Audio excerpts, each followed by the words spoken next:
عمران جن ججوں کو کوس رہے ہیں پہلے ان کی تعریفیں کرتے تھے۔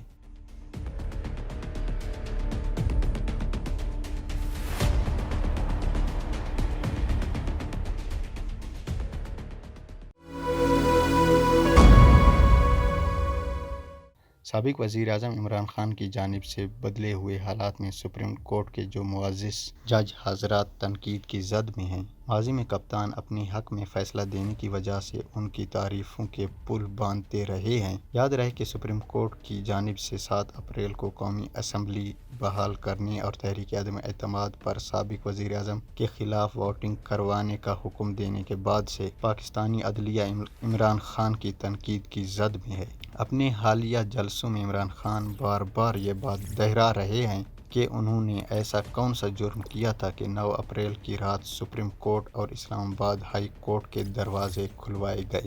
دوسری جانب چیف جسٹس عمر عطا بندیال نے ریمارکس دیے ہیں کہ اگر کچھ لوگ 10-15 ہزار لوگ جمع کر کے عدالتی فیصلے پر تنقید کریں تو ہم کیوں فیصلے دیں؟ ہم اپنے فیصلوں کا احترام چاہتے ہیں۔ عمر عطا بندیال کا کہنا تھا کہ عدالت آئینی کام کو سرانجام دیتی ہے، قومی لیڈروں کو عدالتی فیصلوں کا دفاع کرنا چاہیے۔ انہوں نے کہا کہ آئین کا تحفظ کرنے پر عدلیہ کو گالیاں پڑتی ہیں، لیکن ہم اپنا کام کرتے رہیں گے۔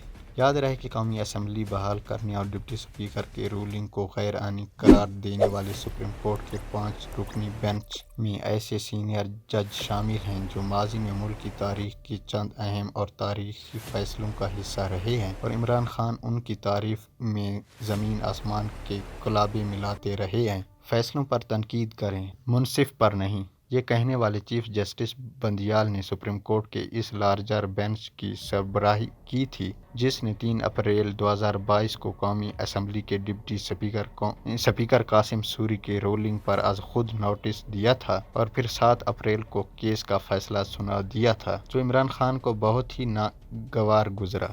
اس رولنگ میں عمران خان کے خلاف عدم اعتماد کی تحریک کو سازش اور آئین کے منافی قرار دیتے ہوئے مسترد کر دیا تھا، جس کے فوری بعد وزیر اعظم کی تجویز پر صدر مملکت نے قومی اسمبلی تحلیل کر دی تھی۔ سپریم کورٹ نے اس رولنگ پر از خود نوٹس لیا، جس کی سماعت 5 روز جاری رہی۔ عدالت نے فیصلہ سناتے ہوئے ڈپٹی اسپیکر کی رولنگ کالعدم قرار دے دی تھی، اسمبلی بحال کرتی تھی اور 9 اپریل کو قومی اسمبلی کے اجلاس میں تحریک عدم اعتماد پر ووٹنگ کا حکم دیا۔ اس کیس کی سماعت کرنے والے بینچ میں شامل جج ماضی میں کون سے فیصلے دیتے رہے ہیں، آئیں آپ کو بتاتے ہیں۔ چیف جسٹس عمر عطا بندیال سابق صدر مشرف کے 2007 میں دوسرے عبوری آئینی حکم نامے کے تحت حلف لینے سے انکار کرنے والے ججوں میں سے ایک ہیں۔ بندیال 2019 میں قاسم سوری کے انتخاب کو کالعدم قرار دیے جانے سے متعلق الیکشن ٹرائیبیونل کے فیصلے کے خلاف سماعت کرنے والے 3 رکنی بینچ کے سربراہ بھی رہ چکے ہیں۔ اسی 3 رکنی بینچ نے قاسم سوری کے حق میں فیصلہ دیتے ہوئے حکم جاری کیا تھا کہ جب تک election tribunal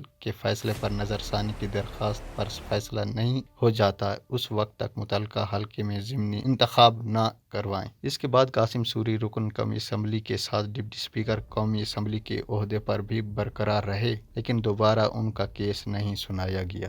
justice Umar Ata Bandial 2019 میں وزیر اعظم عمران خان کو صادق اور امین قرار دینے سے متعلق فیصلہ دینے والے بینچ میں بھی شامل تھے، جبکہ جسٹس قاضی فیض عیسیٰ کے خلاف صدارتی ریفرنس کے خلاف دائر درخواستوں کی سماعت کرنے والے بینچ کے سربراہ بھی رہ چکے ہیں۔ 5 رکنی بینچ کے ایک اور سینئر جج جسٹس اعجاز الاحسن نے ماضی میں جن اہم کیسوں کی سماعت کی، ان میں پاناما پیپرز کا کیس بھی شامل ہے۔ جسٹس اعجاز الاحسن سماعت کرنے والے بینچ کے رکن تھے، جس نے سابق وزیر اعظم نواز شریف کو نااہل قرار دیا تھا۔ انہیں اور ان کے بچوں کے حوالے سے نئے میں ریفرنس دائر کرنے کے احکامات جاری کیے گئے۔ Justice Ijaz ul Ahsan Saint open ballot case کی 5 رکنی بینچ کا حصہ بھی رہے، جس نے انتخابات سیکرٹ بیلٹ پر ہی رکھنے کا فیصلہ سنایا تھا۔ تحریک عدم اعتماد کیس کے لارجر بینچ کے تیسرے جج جسٹس مظہر عالم ہیں، جو 2016 میں پرویز مشرف پر سنگین غداری کے کیس میں خصوصی عدالت کے 3 رکنی بینچ کا حصہ رہے، جس میں سابق فوجی صدر کو اشتہاری قرار دیا گیا تھا۔ اسی عدالت نے ان کے بینک اکاؤنٹس منجمد کرنے اور جائیداد ضبط کرنے کا حکم دیا تھا۔